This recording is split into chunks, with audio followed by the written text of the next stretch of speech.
We back. We here. Finally. This has been a long time coming. I'm excited. Mr. Goldie Go himself. Fly Guy DC. Yes, man. How are you? I'm good, man. How you doing? It's Friday. Yeah, I feel trapped. Nah. This is home, brother. This is home. You didn't think this is what it was? Nah, I had no idea I was gonna be in a situationship like this. Well, you here. Yeah, I thank you for coming, my brother. I thank you for taking the time out. This has been a long time, man. We've known each other for I don't know how many years.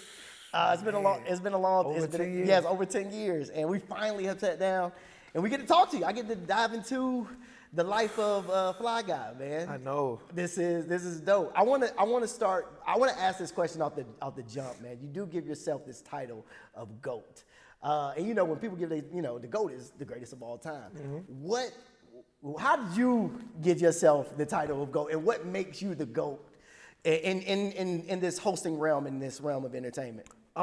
So honestly, I just gravitated to what people were saying. Okay. The first person to ever say it was DJ Plug and DJ Mark B, which those are two prominent DJs in this city. They've seen many come, they've seen many go. And then like people just started saying it. So once people started saying it, I just honed to it and took it and put it under my wing. And respectfully so, this is gonna be the easiest way to say it. If I wasn't the GOAT, the higher ups, the powers that be, all across the world in this city, I would have issues. Mm. You don't see not one person in the industry, one person in my field saying that I'm not what the people said I am. And what makes me that, first and foremost, is the people. I cannot be nothing without the community and the people, and I'm a person that understands that. And then when it comes to hosting and radio, let's take it to radio first. The things I'm doing on radio is rarely ever done.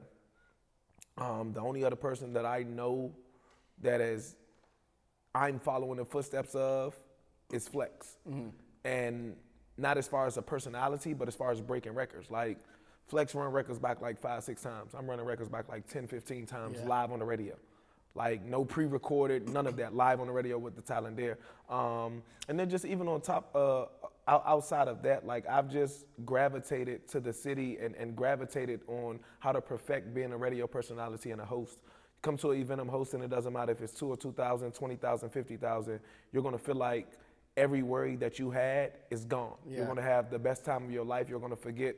It don't matter. You could just be going through a divorce, a family member just passed. If you're in an event that I'm in, and no matter the array of event or the type of event, you're gonna have an amazing time.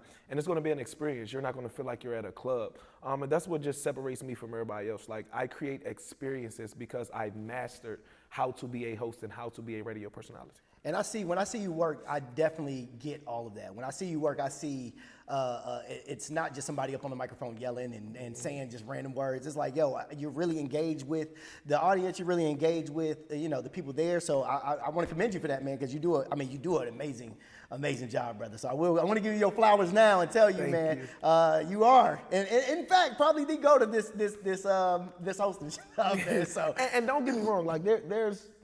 Like prime example, if you take the Jordan, the LeBron, like in each era, there's somebody who will gravitate and be that one for that era. I can't speak for eras before me because I wasn't involved in the game. I can't speak for eras after me once I'm gone. But for my era and the millennials and what I brought to the city and the impact that I've had on the culture, I mean, you can't take that from me. Nah. Now I want to go back real quick. Let's start at the beginning of all this whole journey. You went to middle college, then transferred to CAU, both playing basketball in both schools, right? Yeah, so Middle Georgia, I played that, but when I transferred to Clark, the coach that was recruiting me got fired. Oh, so you never got a chance to play at CAU? Nope. The new coach made me try out, walk on, wanted me to be a walk on. I just wasn't. It wasn't coming from a school where. And then coming from basketball being life and coming from a school where I just won a championship, led my team to the championship, MVP, get the school, built a gym, and then transferring to a school where they want me to be a walk-on, my ego and pride wouldn't allow me to do that. And at first, there was resentment because I mean, I always saw myself overseas playing ball. I was just about to ask that. Yeah. So it was like, damn, like I'm giving up what I love because of my ego and pride. And then here comes hosting. Yeah. So after, how did that come? How did hosting, like, did you just fall at your door? Did you pick up a microphone one day at a party and they was just like, hey, was your name Fly Guy DC back then? No, like, when I first got to Georgia, everybody just called me DC. Okay. So moving from DC to Georgia, my nickname was Whitey. Okay, Whitey. My mom, first off, I used to be bright, like Okay. light bright. Okay. Moving to Georgia, the weather changed, skin got darker, a lot more sun, blah, blah, blah. But when I moved down here in 2007, 2008. It was December 31st, literally 12 o'clock. We're moving in a new house, so January 1st. So Wow. December 31st, 2007, January 1st, 2008. And when I moved out here, the way that I dressed was different from everybody else.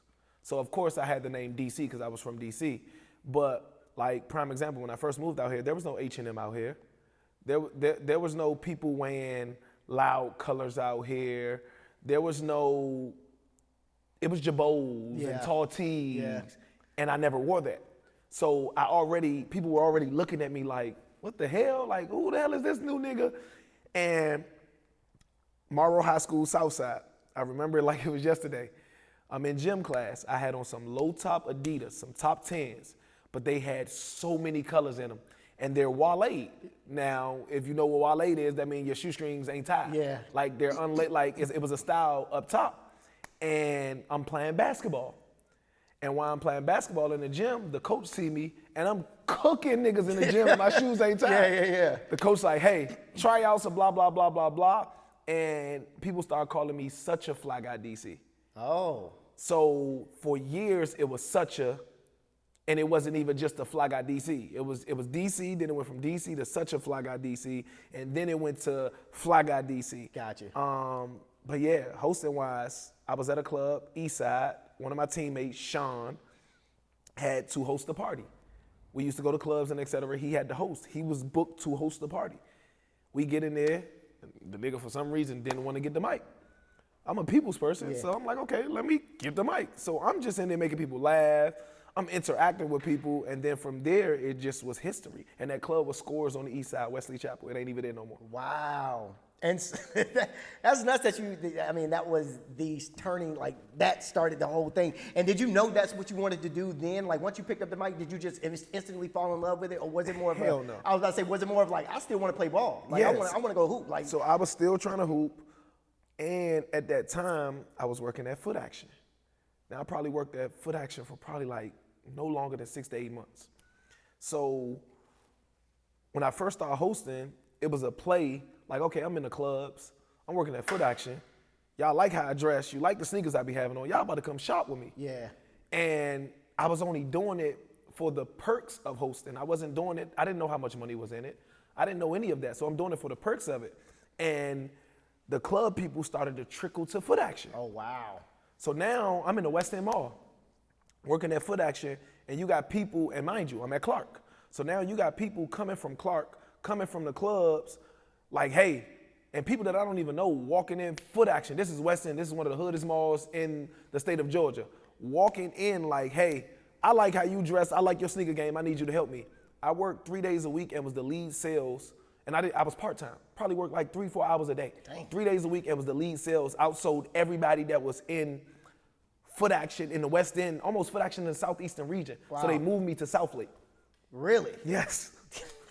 So you took your love of fashion and just transferred it pretty. Now, that's very interesting that you did that. So, what was your first paid gig then? Like, I mean, if you weren't worried about hosting and getting money off that, you were more worried about working at, just making your money at Foot Action.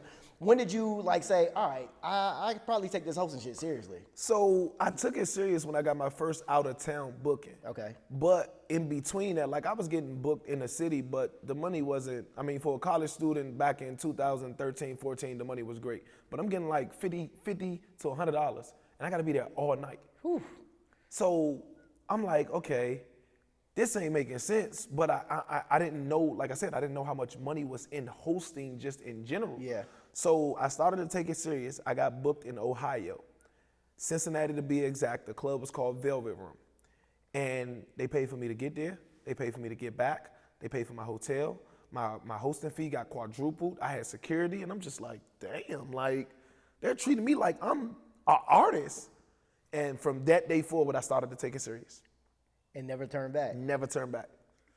Now, do you think there's anybody that can mess with you in this hosting game? No. Nobody. No. I want to bring up something real quick. Okay. Okay. Now, this is something that happened, I want to say 2018 with Lil Bankhead. Okay. Yeah, and I don't know if you want to talk about this or not, but this is something that happened a while ago, and I saw it, and he was talking, reckless, saying that, can't nobody mess with him in the hosting game, copycats and X, Y, and Z, but he was pretty much directing it towards you. Mm-hmm. What was that all about? Like, if you want to speak on it, like, what was that all about?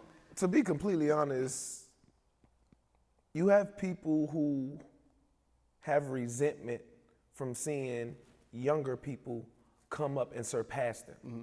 So it's just like any sport. It's just like anything in life. Like, you're gonna have people who don't like what you're doing. Now, copying, let's just get that 1,000% clear. There's not one host, radio personality in the world that I sound like. I make sure that I stand out and don't take or don't try to be like anybody else. That's what separates me from me, which is why I'm in the position that I'm in now. True. If I was copying somebody, if anybody knows, if you're a copycat, the copycats never stick around. Yeah. So let's just put me in perspective. I've been in the hosting game almost 10 years. This is my 10-year anniversary. So I've been in the hosting game 10 years. There's been plenty of copycats, but you always come back to the real thing. Now, the situation with him, I never understood it. But I do know that is something that he does to a lot of people. Okay. It wasn't only just to me. It was to Ferrari. It was to Holiday. Anybody who's a host or a radio personality that isn't elderly above him, he does it to. Got you. Now, for years, I gave it no response. Like, it was no need to even respond to it. Like, but I was feeling petty one day, and my boss at the time was like, go ahead off the leash. You've been quiet, blah, blah, blah. So that's what that was. But I mean, it's a lesson learned. Like, yeah. I will never in my life stoop to anything that low again, because it just doesn't make any sense. Like, why am I arguing with somebody who can't compete with a damn sure don't compare? Like, it just doesn't make sense. Now, let me do this. You're letting this rub against the make sure it doesn't rub. There you go. I like this. Now, you're finally on. I want to switch topics. Let's get into the radio now, man. 94.5. Mm-hmm. You're there. Mm-hmm. Did they fire you or did you quit? No, I haven't ever got fired from a job a day in my life. Okay. Me personally, I decided to walk away. Okay. I respect Steve, Solo, Jerry to the max. They gave me my first radio opportunity. They made Atlanta respect me as a brand when it came to radio. They put me in position to be in the positions that I'm at now. And I'm forever grateful for that. But I decided to walk away. I had the option and the contract to go back. But it just took a toll on my mental. It was just a lot of stuff that didn't add up to me. And I was at a point to where I didn't want to be stagnant. I wanted to grow. So, I mean, a lot of stuff could have been avoided and got past, but the business aspect of things, I just didn't agree with at that time. So I made a decision on my own to walk away. Now we're here at 107.9. Absolutely. And that was you did a huge rolling out for you coming over to 107.9. How did that, and you took a little minute too after 94.5. I took 16 months off. Yeah, you were chilling. Nobody was heard from you on the radio, nothing like that. So you did take a little minute to step back. And did 107.9 reach out to you, or did you reach out to them? Was it just like a time to say, could you just go anywhere? I mean, is that even a thing? So nobody is going to reach out to a radio station. Let me just put that in the air. If a radio station wants you, they'll find you, they'll reach out to you. I had options. Okay. I had plenty of options. I had options to go back to DC. I could have been on 93.9 back in my hometown. I had an option to be in Mississippi. I had a couple of other options, and I had options inside Georgia, inside of Atlanta. I met with a lot of people. But it just only made sense for me to go to Hot. I respect every station that even thought about giving me an opportunity, and we never know what the future holds. But at that point in my career and at that time and at this time in my life, like hot was for me. Like streets was a stepping stone. It was like me just getting into the league. I'm on that rookie contract and I'm finding my way. I'm learning my way. My rookie coach and my teammates taught me everything that I need to know now, and I got to go show it to the world. Like, hey, like, yeah, because of them, I'm this. So now you got to respect it. So like, you know, like if you at a G League team, they're not respecting you until you get to the lead and show them what you're capable of. And I felt like Hot was that station that I can just prove a point to. Like, yeah, I'm gonna show y'all now. Because being at Streets, even if you get into the ratings and all of that, like being at Streets, signal-wise, V103 has 100,000 watts. iHeart now has 100,000 watts. Hot 107.9 has 35,000 watts. Jeez. And Streets 945 was on a transmitter signal, so it wasn't even competing. But for me to still be a top 10 show, competing with 100,000 watts, competing with 35,000 watts, it's like I'm LeBron in Cleveland. Yeah. Like, what can you say to me? So now I'm LeBron on the Lakers with AD, or better yet, I'm KD with the Golden State Warriors, and I got all these I got a team around me now. Mm-hmm. Even though my wattage ain't the same, and it's a what, 135, what's that, 65,000? That's 65,000 difference. Yeah. But now what you gonna say? That is true. You can't. You can't deny the number one show in the city, the top shows in the city. Like, you can't deny it now. So what you bringing to the table over there at 107.9? What you shaking up over there? What you bringing new to 107.9 that you didn't do at Streets 45 that you wanted to do, that they didn't let you do, and that you could do over here? So the crazy thing is, man, and like I said, like I respect Streets so much. And like I said, we never know what the future holds. Yeah. But I had no issues at Streets. Like, they let me be Fly Guy DC. And that was a main concern of mine if I was gonna go to any other station. Like, if I'm gonna come, I survived without radio. Like, I was on radio for 14 months and my brand elevated times 100. So if I'm gonna come back to radio, like, y'all have to let me be Fly Guy DC. I got you. So like, an aspect that I'm bringing over there that hasn't been there is the breaking of the records. And I got that from, not the authority, but I got the green light from Streets. And they allowed me, of course, with my boss, thumbs up and et cetera, they allowed me to be Fly Guy DC. But I mean, just the culture. Like, what's missing out of radio right now is the culture. Like, everybody, you hear the same songs over and over again. There's no new artists getting on the radio. Like, that's one thing that we did at Streets. Like, we brought the culture. Like, from Giving Lil Baby, Megan Thee Stallion, Roddy Ricch, The Baby, I mean, Gunna, Lil Key, the list goes on and on and on. Their first radio interview, breaking their songs first on the radio before Atlanta and the world even got hold of it. It's like they're slowly but surely giving me that leeway, and it feels amazing. But I know, like, there's two different stations, like at Streets and it's Hot. Like, corporate, it's just different, so you got to play it different. But I mean, just that aspect of bringing the culture and the youth back to radio and connecting those dots, because from what they say, nobody listens to radio anymore. I was just going to ask that. I was going to ask if, do you think radio's dead? So, me personally, no. Because it can't be dead, because I know what my ratings say every month. Yeah. I know how many people are tuned in every week, every day. So, it's impossible to be dead. But to the masses, yes. But we have to think, there's everyday people that work a 9 to 5 that is not about to pay $9.99, $10.99, $19.99 for a subscription for any music platform when they can go to the radio and hear it for free. So it's like, we got to think about the average person. Maybe the above average person or the wealthier people are doing that, but there's still regular everyday people that I connect with every single day, and that's what makes me Fly Guy DC. That's what puts me in a different category, because I understand that, and I'm relatable. Yeah. And that's how I stick around. That's how I've been around 10 plus years. Like, True. if you think about it, there's no host or radio personalities other than the greats or the GOATs that have been around longer than 10 years, or has even made it 10 years. What Drake say? We'll see if you're around a decade from now. Yeah. That's crazy. That is, I mean, you're right though. I mean, that's very much true. I honestly, I agree and disagree with you when it comes to the radio is dead, because I disagree, because we have TikTok and we got the internet, and a lot of records get broke on TikTok, and you know what I mean. Like I haven't I don't really listen to radio as it is now, but I haven't heard a record getting broke. Like in the past, when you didn't have the iTunes and the Spotify's and this, that, and the third, you know, you had to, it was like you almost had to listen to the radio to hear the new songs. You know what I'm saying? So let me ask you this, and I'm gonna just throw, so 2017, let's just say, do you think radio was still relevant? Yes and no.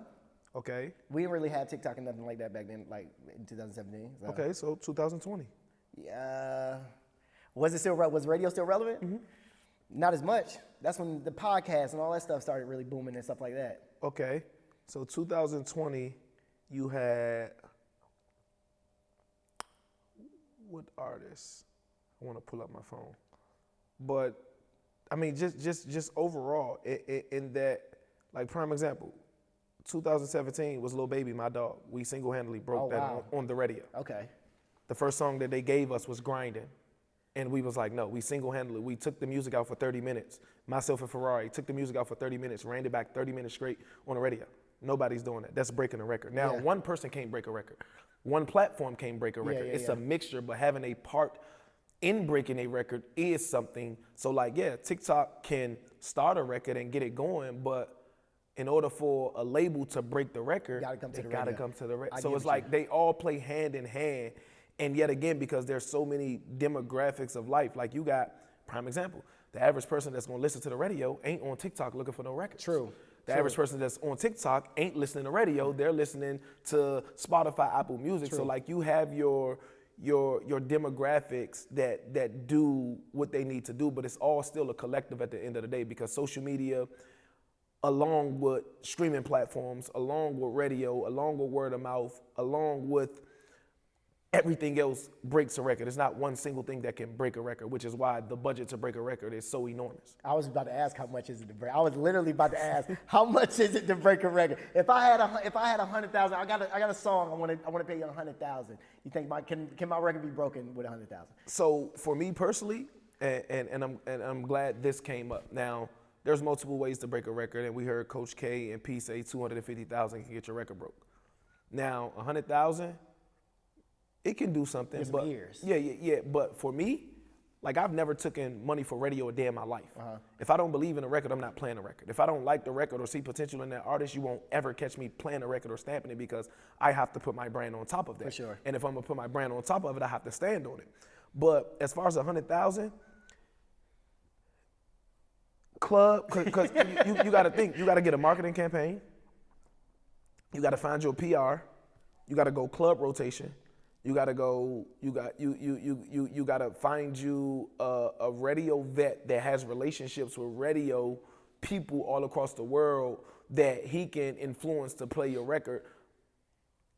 It can be done. Yeah. I've seen records break with no money. Yeah. I've seen records break with a bunch of money. Yeah. I've seen records break with in the middle. So it's like there's no specific way to say how much or what can break a record. And like P and Coach K said, 250, that sound about right. But there's records that can be broke with $0, but yet again, to get it on the platforms and to get it to the point where you need it to be broke to where it's worldwide, it's gonna take some break. Nothing is that organic. Not one thing is that organic unless you're already an artist that is already made and you're already that artist. But think about it, still, even artists that are still on, still pay to get their records broke, not on the radio, but in the clubs. Oh, okay. I was about to ask. Do they? I was about to say. I've had plenty of artists. Hey, DC, we need a club rotation. We need you to put this in rotation in the clubs. Here, take care of a couple of DJs. That's just how it happens. That's just the game. Yeah. I mean, it keeps the artists on the same page with the DJs and keeps the DJs on the same page with the artists, so that anytime an artist has a record, like prime example, and I'm just throwing names out there. I'm not gonna specify one specific person, but if I ain't even gonna throw no names because that's gonna go. But if I was an artist and I'm big already, I'm an A-list artist or a B-list artist, but I got a record that I'm just about to throw out and I want it just to get some spins in the club because I don't think it's a club record, you're gonna take care of people. I mean, that's just how the game goes. I got a record right now. I need it broke. You're my friend. $100. I have to hear the record. You wouldn't have to pay me. I have to hear it, and I'm going to give you my honest opinion. And if I don't like it, I can't break it. That's crazy. Even if we're friends? No, it doesn't work like that. It does not work like that. Have you ever heard somebody and had to tell them to their face like, yeah, man, Yes, this I ain't good. told artists who are lit that ain't it. Dang. But yet again, that's why. Yet again, I'm a person not from Atlanta. Yeah, I'm not true. from the state of Georgia. True. The impact and the effect that I've had on the culture and that I still have on the culture and how much people respect my opinion, it goes a long way, but it's because I'm not a yes man. If I don't like something, you can't pay me to like something. That's like somebody trying to pay me to drink or smoke. You can't do it. It will never happen. I'm glad you brought that up. You don't drink or smoke. Never. I'm glad this is, now it's crazy that you've never done this and you've been in this industry for a decade. You know what I'm saying? Never once have you taken a sip of alcohol or smoked weed at all. I've never smoked, I've never drank, I've never done hookah, I've never done no type of drugs. Like it's not me. Why though? I have natural energy. Okay. Like I don't need that to get away from the world or get me to get some energy. And then you got to think, like, I'm in a club an hour. Yeah. Like, I'm expensive, so I'm in a club an hour. I'm not about to be, and then I always have to be level-headed and mind my surroundings. Got you. Yes, I'm relatable. Yes, I'm a people's person, but I'm still somebody who means a lot to the city and et cetera. So I just got to be cautious. And when people, like I see a bunch of people that be drunk, that be high, that be off their game, and that's how shit happens to you. Yeah. But yeah, like nothing, I remember I'm in one lounge and Trouble offered me $50,000, pulled $50,000 out of his pocket. Said, hey, little bro, take this shot with me, this yours. I said, hell no, bro. For 50,000? Okay, I give you 100, pulled another 50 out. No, bro, it's not me.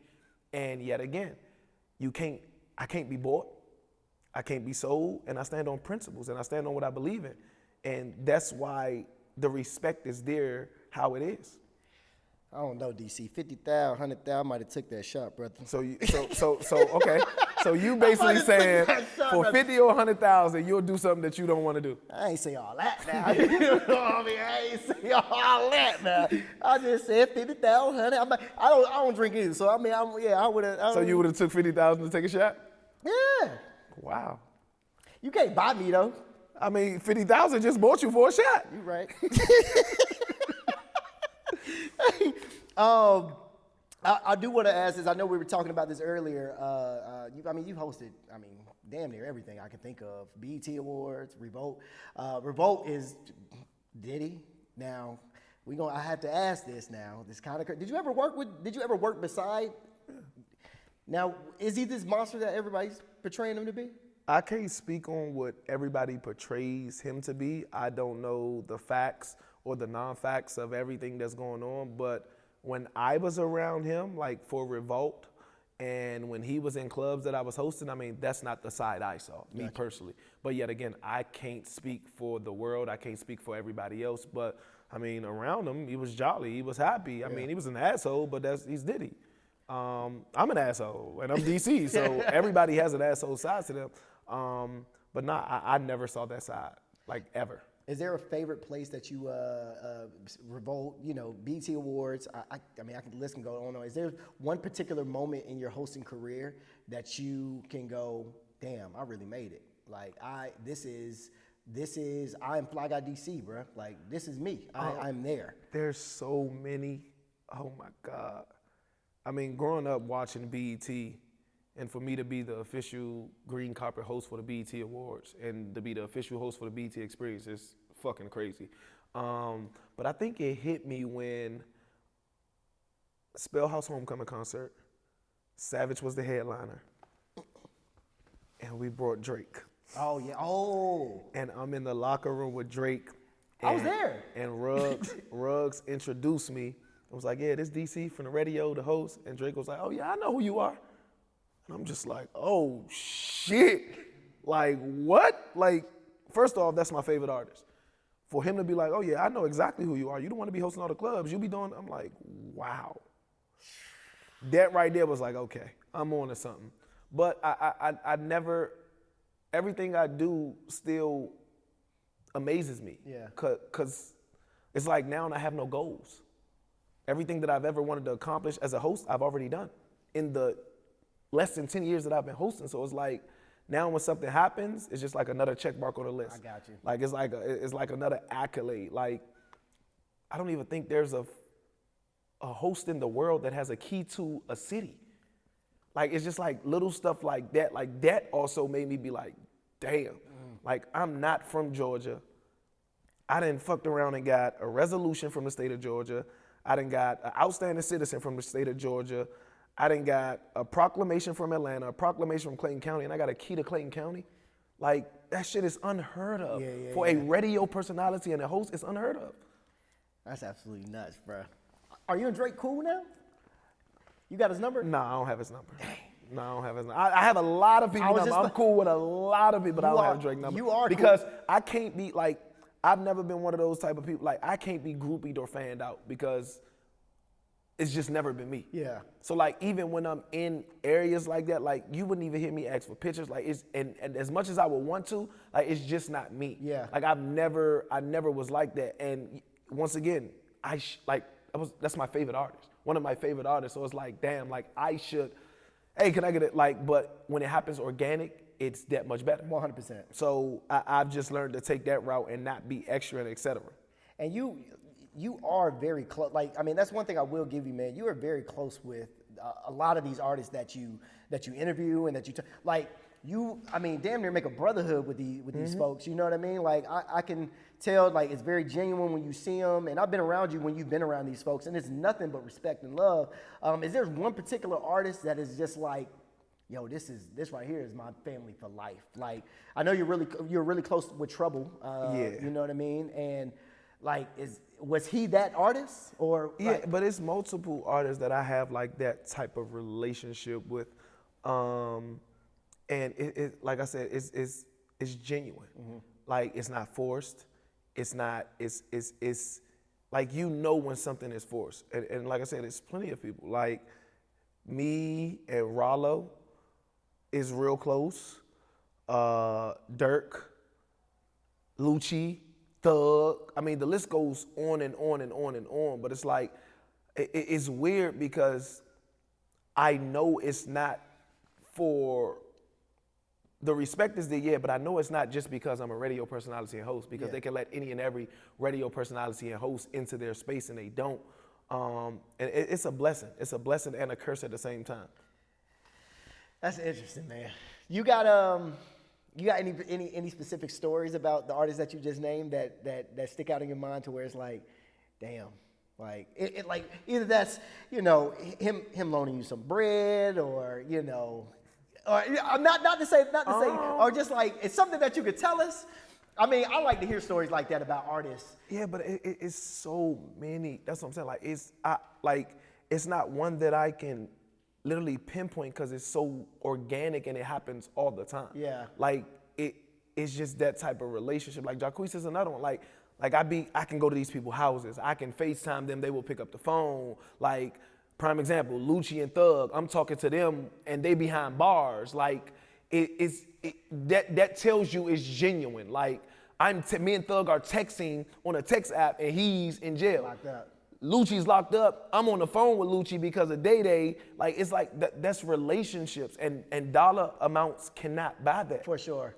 Now, how do you navigate that relationship between Thug and Lucci? Like, I mean, considering the story behind it all, how do you navigate, like, being Lucci's homeboy and being Thug's and not letting it get in between, or them going, oh, you can't be friends with him, or you can't be friends with him? You know what I mean? I personally think, I don't even think about that. Okay. It ain't even, because I'm not a street nigga. Yeah, okay. Like, so my rules are not the same rules as everybody else's rules will be, or how the outside world looks. But like, even with that situation, like, neither one of them ever brings up each other's name when I'm like, it's just they're not even on that. Yeah. Like, it ain't that. It's a lot of people that make it seem like it's that, or other people around, but it ain't. In my personal opinion, it ain't that. Like, and it's never a conversation about the other when I'm with the other. Like, got you. It just ain't that. Did you see all that coming? All of Both the trouble that he got into, Lucci and Thug. Did you see all that coming, or were you blindsided? I was blindsided. I was 1,000% blindsided, and it's crazy because, like, I mean, nobody deserves that shit, especially seeing them both out now and et cetera, no charges. Like, it's like, what the fuck was it for? Yeah. So it's like, both of them have kids.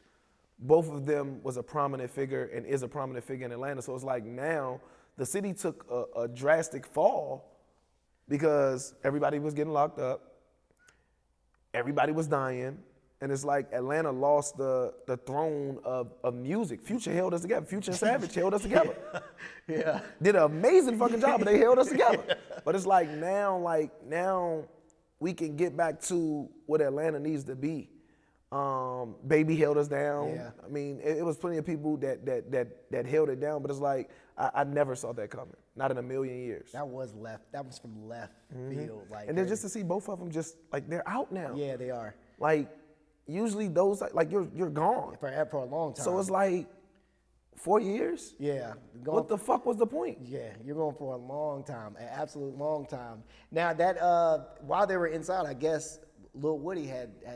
Have you got a chance to interview Lil Woody? I've never yet? interviewed him. I've never met him. Do you want to even sit down with that man? Nah, and nothing against him. I mean, I'm just not. I've never been a clout-driven person. Got you.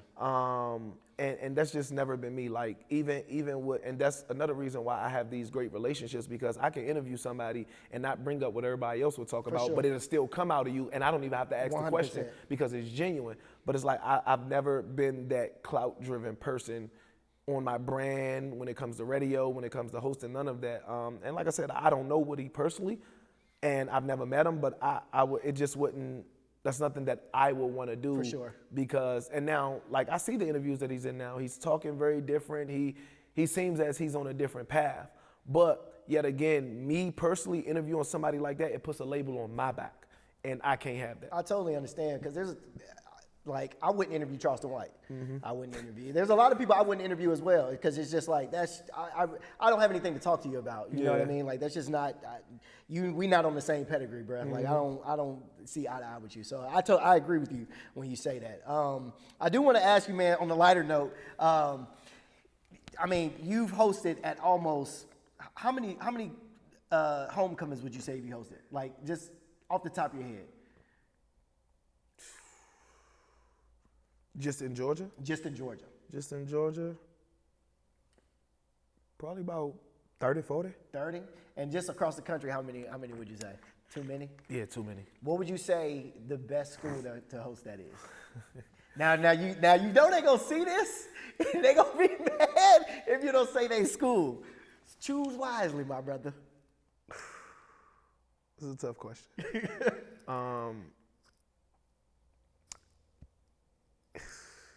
It would have to be in the AUC 1,000%. Okay. And I'm not just saying that because I'm a product of the AUC, but those have been the most influential concerts when it came to everybody else stepping their game up and competing to have the best homecoming. And it's multiple instances. For Spellhouse, I mean, anybody you can think of has came through there. Like, who gets Drake outside of Howard? Crazy.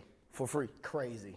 It would never happen in a million years. Crazy. And then for Clark Atlanta, in 2021, I think it was COVID year, they booked Gunna as the headliner, and that was the only act that they had.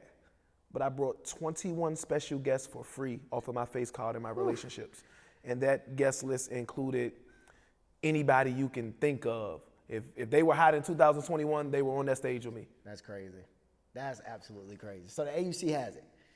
Yeah, hands down. I mean, I think there are schools that are competing and et cetera, but you got to think, like, other schools are putting $1 million budgets up to come up with a lineup that we just booking 1, 2, 3 artists and everybody else is coming off of relationships. Yeah. So it's like, it depends on what your outlook for the show is. Business-wise, for me, it would be the AUC, just because they can spend, and this is just a number thrown out there, $250,000, $300,000. And you could spend $1 million, but they have more acts than you and more popping people than you. True. What's your favorite club to host? Currently, or since I've been hosting? Since you've been hosting. Since I've been hosting, my favorite clubs was Mansion Elan, Oh, wow. Opera. You liked opera? I loved opera. I mean, on Wednesdays when I was there, yes. I was not an opera fan. Obsessions. when Obsessions was Obsessions on Glenwood. In modern day now,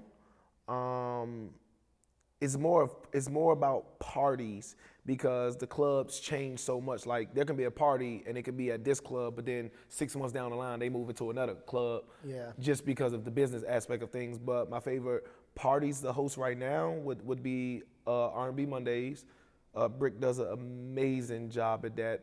Revel on Saturdays. That shit is amazing. It's wild, isn't it? Yeah, Revel on Saturdays. Josephine, you can't miss Josephine. That's been the same party for 9 years and don't miss. Have you ever hosted? I don't think I've ever seen you host like I don't know how to say that, like a white event. Yes, I host them plenty of times. Oh, really? Yeah, I've hosted, an array. You gotta think, I can't be I don't know why I said white event. doing all these, I can't be doing all these Fortune 500 company events and not have that under my belt. Yeah. It's a reason why I'm getting booked for or having partnerships with a lot of Fortune 500 companies. But even outside of that, I don't even look at it as that. Like, once again, I create experiences. So it doesn't matter the age, it doesn't matter the demographic, it doesn't matter the ethnicity. Like you're gonna have, I know how to curate and change the club DC to the concert DC, from the concert DC to the bar mitzvah DC, to the wedding DC, to a career day, to a pet. Like I know how to adapt in any situation, which is why I am who I am. Yeah. Now, that being said, I have to ask this, and you don't have to give me this answer. How much does DC cost? How much does Fly Guy DC cost? If I wanted to book, because listen, I plan on getting married. If I wanted to say DC, come host my wedding. I will host your wedding for free. Well, I figured that, but I'm just saying realistically, like, So- what does Fly Guy DC cost? It's gonna make a lot of people All right, mad. look, I'll give you an example. I call you up. Okay. Hey, I need you to come host my club for an hour and a half. Okay. All right, our club be here by 12 o'clock. I need you to host from 12 to 1:30. Okay. What am I getting? What answer am I getting? So from 12 to 1:30. So currently I am booked by the hour. I don't stay nowhere longer than an hour, 15, hour, 20 minutes. No matter what club I'm in. That's it? No matter what club I am in. So remember when I told you I used to get $50 to $75 to $100 for the night. That means 10 o'clock to 3 o'clock. Right now, in state, by the hour, if it's a weekly party and I do business with you and et cetera, that price is very different if it's an event or if it's a one-off and you never book me. But it can range per hour. It can range from anywhere on the low end at like 1,500, on the high end like 35-4. And you got to think. For an hour? Yeah, and you got to think. Double booked, triple booked, quadruple booked in a night. You could do the math. That's And mind you, there's no host in the world, maybe one other person, but that's in state. Out of state is totally different. Yeah. Out of state, my numbers are like an artist. like 50,000. No, hell no, I ain't getting no 50,000. That's Out of state, those artist numbers. no, aren't I'm talking about like an artist that's bubbling, that's about to blow. Okay. Like I'm getting Cool out of state. team. Yeah, I'm I getting got you. anywhere from 55 plus traveling hotel for 3. Got you. To about a 12, 5, 15 based on how many events. So for me, I'm a radio personality, a host. I'm not a celebrity. None of that. Yeah, that's That crazy. is That's and crazy. Yeah, what yeah. I bring in a year, it doesn't make any fucking Yeah, sense. I'm gonna just put it that way. That's crazy, bro. Yeah, like, that's absolutely nuts, bro. What I bring in a year as a host, I am unbelievably blessed. Like, all praise to the man upstairs, because who would have ever thought? Like, it's insane the amount of money I make per year. Yeah, Iris, don't listen to him. He didn't Oh, mean I to pay hear that. taxes. Don't worry about that. I'm just joking. When you gotta pay close to 6 figures in taxes, then you'll understand. I'm just joking. Yeah. Is there something, and I wanted to get in this last thing, man, because this is something that I have seen you do. You're about to transfer over into acting.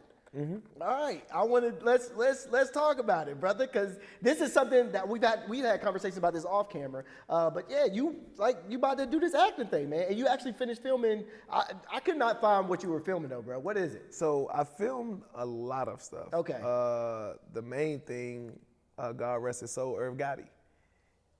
He had a movie. Well, we have a movie called Tales, Made It in America. And I was myself in the movie. My name is Fly Guy DC in the movie. Oh, I'm a wow. radio personality, host that breaks records in the club and on the radio. And ain't no telling when it's gonna come out now with him just passing. Yeah. So it's just like, it's crazy. And then like there's other stuff that I filmed or that I've been a part of, but acting to a T. Like I'm a dibble and dab in that, but my main goal is that TV hosting. Oh, okay. Like on a Terrence J, Nick Cannon trajectory, Ryan Seacrest trajectory, and I'm on the right path. Yeah, for sure. I mean, like what I've accomplished in the matter of time that I've been hosting is in fucking insane. Yeah. I want to give you, I definitely want to give you your flowers, man. I mean, you, as long as I've known you for the past 10 years, bro, you ain't did nothing but, I mean, do dope stuff, bro. I mean, you have curated some of the coolest, like clubs, man. I mean, you literally have done it all. So I want to give you your flowers, man, and tell you you are very much so respected by me for sure, respected by GAFollowers for sure. And I just want to thank you for coming on and having this sit down, man. No, I appreciate you all for having me. And I mean, like I said, I cannot be me without the support of the city and the fact that you all support me and we have the relationship that we have. It's just amazing, man. I appreciate y'all so much. You got anything you want to tell the people that they might not know that you got coming up? Anything that? I have a lot of stuff coming up. So much stuff I want to speak on. Can't give it to them? Just understand, it's about to get bigger and bigger and bigger and bigger, okay? I never cease to amaze myself, and the man upstairs never ceases to amaze me. Fly Guy DC, everybody.